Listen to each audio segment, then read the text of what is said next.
What if one night you see a magical train in front of your house and it takes you to the North Pole to meet Santa Claus? A journey that can answer all your questions. Will you board that train? This is the story of the Polar Express, which takes you into the magical world of Christmas. Let us know this story from the beginning. The story begins on Christmas Eve in Grand Rapids, Michigan. A boy, Mike, is woken up in the night by the sound of bells. He thought that this sound was coming from Santa Claus's sleigh, but he saw that this bell was from the Christmas hat brought by his father. Mike returns to his room and watches from the door as his sister is told to sleep. Papa says if she wants Santa to come, she should sleep early. Mike didn't believe in Santa Claus, but his sister believed without question. Mike thought it impossible that a white-bearded man could fly in a magical sleigh and give gifts to children all over the world. While trying to convince himself that Santa is not real, Mike hears his parents coming into the room. He pretends to sleep and falls into a deep sleep. Suddenly in the night, Mike is awakened by a strong vibration.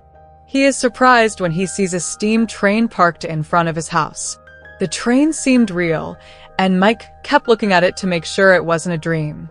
Just then a conductor calls him and asks if he would like to board the train. Confused, Mike asks where this train is going. The conductor explains that this is the Polar Express train, which is going to the North Pole to celebrate Christmas Eve. Mike found all this strange, but when the train started moving, his curiosity forced him to board the train. Inside, Mike meets a spunky girl, Jenny, and a cool guy, Will. All the passengers on the train were children, who were just as confused as Mike. After some time, the train stopped again and started picking up another passenger, a boy named Billy. He was also looking as doubtful as Mike. The conductor called to him, but Billy hesitated. When the train starts moving, Billy tries to board the train but cannot run fast enough and falls. Seeing this, Mike immediately pulls the emergency brake and the train stops. Thus, Billy manages to board the train. Inside the train, all the passengers started talking among themselves. Instead of thanking Mike, Billy chose to sit alone in the back compartment. Meanwhile, the driver scolds Mike for using the emergency brake without permission. Jenny didn't like that Mike was scolded even though his intentions were right. He explained to the driver, and things calmed down. The children were then given food and drinks, and the staff entertained them with songs and dances. After eating, some children started to rest. Jenny thought of taking a cup of hot chocolate and giving it to Billy, and went to the rear compartment with the conductor. Mike noticed that Jenny's ticket was left unstamped. He tries to return the ticket, but the ticket blows away due to the strong wind. First, he gets stuck between the windows, then goes into the forest. There, many wolves were roaming around. An eagle picked up the ticket and took it to its nest. The baby eagle in the nest did not consider it to be food and spat it back out. The ticket started rolling, then started flying, and magically returned to the train compartment, just in time for the driver to arrive. When Jenny discovered that her ticket was missing, she felt confused, worried, and guilty. Mike admitted that he lost the ticket while trying to return it to him, but offered his ticket to make up for his mistake. However, initially, the angry driver said that the tickets could not be transferred. As a solution, she had to take Jenny to a place separate from the other children. Mike figured Jenny would be thrown off the train, so he planned to pull the emergency brake again. At that very moment, he saw Jenny's ticket stuck in the ventilation. Without any delay, Mike picked up the ticket and started running between the compartments to save it. But when he reached the other compartment, Jenny and the conductor were not there. A worried Mike asks for help from Billy, who tells him that the two are walking on the roof of the train. Despite his fear, Mike climbed onto the roof to return the lost ticket. But he sees that their light is moving away and soon disappears.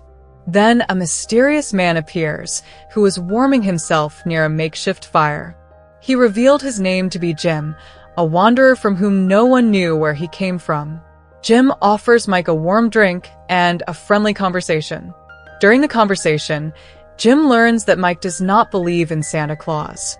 Jim assures him that the girl he is looking for should be in the next compartment of the train. Jim shows Mike the way forward, but suddenly disappears. Mike realizes that Jim is not human, but a ghost. This causes Mike to panic and try to wake himself up, thinking it was all just a dream. As he tries to wake himself up, Jim reappears and warns him of the tunnel coming. They reached a steep path, where it was necessary to maintain balance. Jim explained that the tunnel was very low and that they would be in danger if they did not get back into the compartment. Immediately after Jim said this, the box started sliding. As the train enters the tunnel, Jim disappears. Mike somehow jumps back into the compartment and meets Jenny. Jenny explains that she was called by the engineer to take his place for a while. The engineer and his assistant, Smoke, were fixing a light. Jenny shows Mike the whistling rope, which Mike pulls in excitement.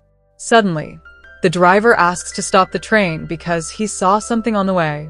Jenny becomes confused and cannot identify the lever to pull the brakes. Mike also can't decide and accidentally pulls another lever.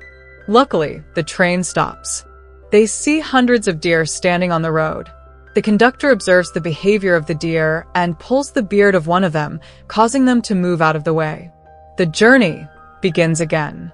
After some time, the driver realizes that the train is moving too fast and asks to reduce the speed. But the control had deteriorated. In the chaos, a pin falls, but Smoke replaces it with a hairpin. The train finally stops on a frozen lake, but the ice begins to crack. The driver drives fast to avoid sinking the train and finds the right track while avoiding ice cracks. They can hardly return to the safe path. After everything is stable, the driver takes the children back to the compartment. On the way, they see a box containing discarded toys that were to be recycled. Mike becomes sad after seeing those toys. A doll asks questions like if she didn't believe in Santa, why is he there? Mike realized that this was all just another prank of the scared ghost. He returned to his friends in the compartment, where he saw Jenny approaching Billy and trying to placate him. Billy was humming a song, which Jenny recognized and started singing along with him. The song created a happy atmosphere. During this time, the northern lights, Aurora Borealis, illuminated the sky, mesmerizing the children. The driver appeared and announced that they would be arriving at their destination, the North Pole, 5 minutes early. Hearing this, all the children became excited. As soon as the train stopped, the conductor asked the children to line up. All the children were going to the city center to be welcomed by Santa Claus and his helpers. But Billy was not ready to go. Seeing this, Jenny and Mike went to convince him. Billy explains that Christmas has never been fun for him and that he prefers to be alone. After talking for a long time, Jenny and Mike convince him to move in with her. But then suddenly the box started sliding backward. Due to a hook coming out, the carriage gained speed and stopped on an underground line. Everyone thought they were going to collide. Just then Jenny heard the sound of bells, and she said it was coming from Santa's sleigh. She tells her friends to follow the sound of the bells. But Mike senses something strange, as he is unable to hear the sound of the bells. They travel to a place where elves, Santa's helpers, monitor the behavior of children around the world. There it is decided which children are eligible for the award. After the elves leave, Jenny, Mike, and Billy use a capsule train to reach the factory where the gifts are being packed. Once inside, they follow the directions to the exit, but then the process of making the gifts begins. When they look closer, they realize that one of the gifts is for Billy. Seeing this, Billy becomes very happy and runs to get the gift. Jenny and Mike also go after him. They arrive at a large pile of gifts. They were surprised to see everything. Then something happens, due to which Billy's leg starts dragging. Jenny and Mike immediately help him and discover that it is Wysil, a boy genius. They were about to ask Will a question when a large bag of gifts was carried by elves in a hot air balloon. They were taken to the center of the city, where elves and children were gathered. A large star decoration was saved from falling, and the balloon landed safely. With the help of the elves, Mike and his friends descend and join in the Christmas Eve celebrations. The atmosphere became more excited with the arrival of Santa Claus and his reindeer. Mike tried to look at Santa, but his eyes focused on the bells. Then a bell fell in front of him. Mike picked up the bell and tried to ring it, but there was no sound. He rang the bell several times, but nothing happened. Then he realized that to hear the bell, he had to believe in Santa Claus. When he believed in Santa, the bells rang. Santa is overjoyed to see that Mike now trusts him. Santa gives the kids some advice and picks out a special gift for Mike, the same bell he found. Mike was very happy and joined Santa on his sleigh ride. Santa asked him to take care of the gifts. After saying goodbye to everyone, Santa sets off on his journey to deliver gifts, and his sleigh disappears into the sky. Billy asked Mike if it was all true. Mike replied that he believed what he saw. Now it was time to return home. The children gave their tickets to the conductor, who punched them with special messages. It was written on Mike's ticket, "Believe," which reflected his experience. But when Mike tried to show his gift to his friends, he discovered that it was missing because his pocket was torn. He became depressed, and his friends also became discouraged. One by one, all the children returned to their homes. The next morning, Mike's sister calls him excited that there are gifts in the room. While the other kids got toys, Mike got something special, Santa's bell, which came with a letter. It was written in the letter that it was found on the train. Right here, Polar Express, the 2004 fantasy adventure animation ends. Next time I will wait for you on the train to the North Pole.